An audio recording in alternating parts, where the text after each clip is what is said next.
A very good morning to all of you. Welcome back to my judgment series of Indian polity. आज का जो हमारा case है शायरा बानू से पहले हमने एक केस डिस्कस किया था, शाह बानू केस, जो आपने बहुत अच्छे से डिस्कस उसमें हमने किया था, जिसमें मुस्लिम प्रोटेक्शन लॉ 1986 आया था एंड जिसमें कहा गया था कि टिल द रीमैरिज या जब तक वो अपने आप को सस्टेन नहीं कर पाएंगे वुमेन, तब तक उनको एलिमनी दी जाएगी from the husband side. But जिसे लेटर ऑन यहां पर मुस्लिम लॉ 1986 के थ्रू रिवोक करने की कोशिश की गई थी, बट सुप्रीम कोर्ट ने इसको बाद में ओवर रूल करा और कहा जब तक यहां पर वुमेन रीमैरिज नहीं कर लेती या फिर वो एक स्टेबल कंडीशन में नहीं आ जाती, तब तक उनको एलिमनी दी जाएगी apart from the money which she gets at the time of marriage known as मेहर की मनी के अलावा एलिमनी भी दी जाएगी till the stability of the women. Shahbano case बहुत ही फेमस केस था जिसमें ये सारे इश्यूज आए, बट ये टॉपिक तब से ही एक अभी तक कॉन्फ्लिक्ट में चल रहा था एंड फाइनली मोदी गवर्नमेंट ने ट्रिपल तलाक, जिसको अनकॉन्स्टिट्यूशनल और अनलॉफुल डिक्लेयर किया as it is a violative of article 14 right to equality, Article 15 discrimination based on the caste, sex, religion or the date of birth। And यहां पर जो मुस्लिम board 25 और 26 religious affairs के articles को बीच में लेके आ रहा था कि हमारे रिलीजियस अफेयर्स में सुप्रीम कोर्ट बीच में नहीं आ सकता, उसको बहुत ही आराम से यहां पर 3:2 के रेशियो से ये केस सॉर्ट आउट हुआ, जिसमें कहा गया कि 25 और 26 जो आर्टिकल हैं वो एब्सोल्यूट आर्टिकल नहीं है। हर fundamental right is subject to some reasonable restriction, that is the health। यहां पर सबसे पहले हेल्थ यहां पर आया हुआ, health, morality, okay. So health वाले कंसीडर पार्ट को यहां पर कंसीडर किया गया कि subject to this health condition, morality of the women, तभी आप 25 और 26 आर्टिकल को एग्जीक्यूट कर सकते हैं। सो शायरा बानू इज द लैंडमार्क जजमेंट जिसमें फाइनली ट्रिपल तलाक को हटा दिया गया। एज यू नो कि जो बिल्कुल टिपिकल फंडामेंटलिस्ट कंपनी यहाँ पे कंट्रीज हैं, even Pakistan, in the Bangladesh, यहाँ पर ट्रिपल तलाक नहीं है, बट इंडिया इसे अभी तक फॉलो कर रहा था because all India Muslim league यहाँ पर कह रही थी कि रिलीजियस अफेयर्स के बीच में कोर्ट नहीं आ सकता है। बट यहाँ पर केस राइट टू इक्वालिटी का था कि equal protection to the women दी जाए, वो नहीं हो रही थी एंड रेंडमली यहाँ पर 3 बार तलाक तलाक तलाक, कई बार तो ऐसा भी हुआ है कि इवन ऑन द वॉल्स लिखा गया है, कई बार ईमेल्स आई गई हैं ऑफ द तलाक तलाक तलाक। सो इन सब चीजों को सॉर्ट आउट करने के लिए फाइनली शायरा बानू जजमेंट आई हमारे पास 2016 में एंड जिसने ट्रिपल तलाक को हटा दिया and it brought out the article 14 right to equality. So before starting the are judgement मैं आपको पहले बता देता हूं, तलाक 3 तरह के यहां पर तलाक हैं, तलाके एहसान, तलाके हसन एंड थर्ड इज तलाक ई बिद्दत। तलाके बिद्दत इज द ट्रिपल तलाक जो इरिवोकेबल है। ये पहले जो 2 हैं वो रिवोकेबल हैं, but the third one is a irrevocable one and उसी के लिए अभी तक लड़ाई चल रही थी। Apart from this there are other 2 types of talaq. One is the khula जो कि वुमेन की कंसेंट से, जो कि वुमेन के इंस्टांस से दिया जाएगा, divorce at the instance of women. And the last one is the मुबारत is the type of mutual consent के साथ जो डिवोर्स होगा, दैट इज कॉल्ड मुबारत। At the instance of women हो तो इट इज खुला। तलाके एहसान, तलाके हसन जो रिवोकेबल है, बट तलाके बिद्दत जिसके पीछे लड़ाई चल रही थी, that is known as triple talaq, वो यहां पर इरिवोकेबल है।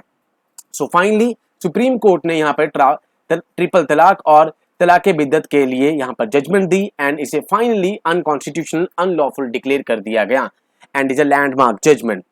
इन शायरा बानू के the Supreme Court set aside the practice of triple talaq, also known as तलाके बिद्दत, which allowed Muslim women to divorce their wives instant and irrevocably। And हमने कई बार देखा है कि वो यहां पर बहुत आराम से मेल कर रहे हैं। कई केसेस में ऐसा भी हुआ है कि वुमेन सुबह उठ रही है और उसे पेज मिला है talaq talaq talaq. Same in the Shayara Bano case, यहां पर रिजवान अहमद ने कहा कि मेरी पत्नी के साथ लड़ाई हो रही थी एंड ये अपने वापस ससुराल चली गई थी and I tried to bring her back, but ये वापस नहीं आए एंड हम दोनों में कोई समझौता नेगोशिएशन नहीं हो पाया, तो finally I have decided to give the talaq. But इसको चैलेंज करा गया from the Shayara Bano case and finally Shayara Bano इस केस के कारण ट्रिपल तलाक को हटा दिया गया। Rizwan Ahmed married Shayara Bano in 11 April 2001 as per the Shariat. यहाँ पर जो शरीयत लॉ है जिनके बेस पे इलाहाबाद, जब मेहर के बेस पे, मेहर वो रकम है जिसके बेस पे पहले शादी होती है, वो रकम देनी पड़ती है लड़के साइड से कि उसी के बेस पर शादी होगी एंड बाद में अगर डिवोर्स होता है तो वो मेहर की जो इनकम है वो आपको वापस करनी पड़ेगी apart from the alimony. So the matrimonial relationship between two of them resulted in the two children. Finally, the Shaira Banu submitted that the talaq, a biddat, triple talaq was pronounced by her husband is not valid, it is not a part of शरीयत। उन्होंने कहा कि शरीयत का part नहीं है triple तलाक। Okay, and even मैं आपको बता देता हूं कि कुरान में भी ट्रिपल तलाक का मेंशन नहीं है and it is directly the violation of article 14 right to equality and equal protection of the law. 15 prohibition of discrimination based on the caste, sex, religion। यहां पर कहा कि यहां पर जो है सेक्स के बेस पर वुमेन यहां पर उनके साथ डिस्क्रिमिनेशन की जा रही है एंड किसी भी टाइम पर उनको इररिवोकेबल ट्रिपल तलाक दिया जा रहा है। Then the 21 that is right to life with dignity. हमने करा था Maneka Gandhi case. So triple talaq can be protected under the rights granted to religious denomination under. यहां पर जो ऑल इंडिया मुस्लिम लीग था उसने बार बार कहा कि article 25 propagation of the religious affairs, 26 ठीक है रिलीजन को मेंटेन करना and 29 that is of the minority, ये हमारे राइट्स हैं, इसके बीच में कोर्ट नहीं आ सकता है। ये 3 प्रोविजन दिए गए from the all India Muslim League कि इनके बीच में आप नहीं आएंगे। But I am again saying, हमने हर जजमेंट में किया है fundamental rights are subject to the reasonable restriction, like article 19 right to freedom is also subject to some reasonable restriction. Hence the Shaira Banu sought in her petition that such a divorce purportedly under section 2 of the Muslim Personal Law 1937 be declared unconstitutional। उन्होंने कहा कि जो section 2 है मुस्लिम laws की 1937 की, उसके हिसाब से ये अनकॉन्स्टिट्यूशनल डिक्लेयर हो जाना चाहिए। Rizwan argued that he had pronounced talaq in consonance with the prevalent and valid mode of dissolution of Muslim marriages। Okay, so यहां पर रिजवान ने कहा कि जो मैंने यहां पर इनको डिवोर्स दिया है वो मैंने एक वैलिड मोड के थ्रू दिया है एंड मैंने पूरी कोशिश की है इनको वापस लाने के लिए, बट जब मेरी लड़ाई सॉर्ट आउट नहीं हुई तो फाइनली मैंने इनको ट्रिपल तलाक दे दिया है इन अ वैलिड वे। बट शायरा बानू ने इनको चैलेंज किया कि ये तो शरीयत में ही मेंशन नहीं है, आप मुझे इस तरीके से तलाक नहीं दे सकते। ऑल्दो ये केसेस 1986 से लगातार चल ही रहे हैं जब से हमने शाह बानू केस किया था। So All India Muslim League contended that the custom and the uses in the Article 13 जो Article 13 में दे रखे हैं would not include, that means the laws include the faith of religious denominations embedded on their personal laws। जो personal law से related यहाँ पर religious denomination है वो आर्टिकल 13 में नहीं आती।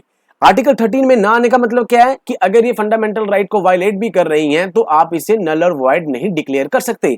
इनडायरेक्टली ये कहना चाह रहे हैं all India Muslim league. But later on यहां सुप्रीम कोर्ट ने कहा कि ये आर्टिकल 13 में कवर होता है and as it is contravening the article 14 and 15 so it should be declared null and void। Okay, finally the judgment came। अब judgement में सुप्रीम कोर्ट ने यहां पर जजमेंट यहां पर 3:2 से आई थी। ओके, यहां पर जजमेंट दी और कहा कि ट्रिपल तलाक अनकॉन्स्टिट्यूशनल है। ये as it is not mention in the Quran also, but अभी तक ये लाइक रिजर्वेशन का जो एक यहाँ पर हमारा एक इशू है, इसलिए ये इशू एक कंट्रोवर्शियल चल रहा था। इस पे जो यहाँ पर पॉइंट ऑफ डिस्कशन थी वो बहुत ही मल्टीफोल्ड हो चुकी थी एंड बहुत जगह से अलग अलग यहाँ पे रिव्यूज आ रहे थे। प्लस थोड़ी सी गेम में आपको कहूं तो यहाँ पे पॉलिटिकल भी हो गई थी कि इसको हटाने से कुछ नुकसान तो नहीं हो जाएगा, बट यहाँ पर फाइनली बहुत बोल्ड स्टेप लिया गया लाइक आर्टिकल 370 में जो लिया गया है एंड फाइनली यहाँ पर ये कहा गया कि ट्रिपल तलाक जो है वो राइट टू इक्वालिटी या वुमेन की हेल्थ उन सबको डिस्ट्रॉय कर रहा है, इसलिए इसको अनकॉन्स्टिट्यूशनल डिक्लेयर कर दिया जाए। यहां पर जो मेजर बेंच था सुप्रीम कोर्ट का, उन्होंने कहा all the forms of talaq recognised and enforced by Muslim personal laws, Muslim personal law से इन्फोर्स हुए हैं, are recognised and enforced by Muslim personal law 1937। Okay, इन्होंने कहा कि जितने भी पर्सनल लॉज हैं वो सब रिकॉग्नाइज्ड हैं by this 1937 but this act is a law, ये लॉ है made by the legislature before constitution came into force. ये 1947 से पहले का केस है, ये पहले का लॉ है।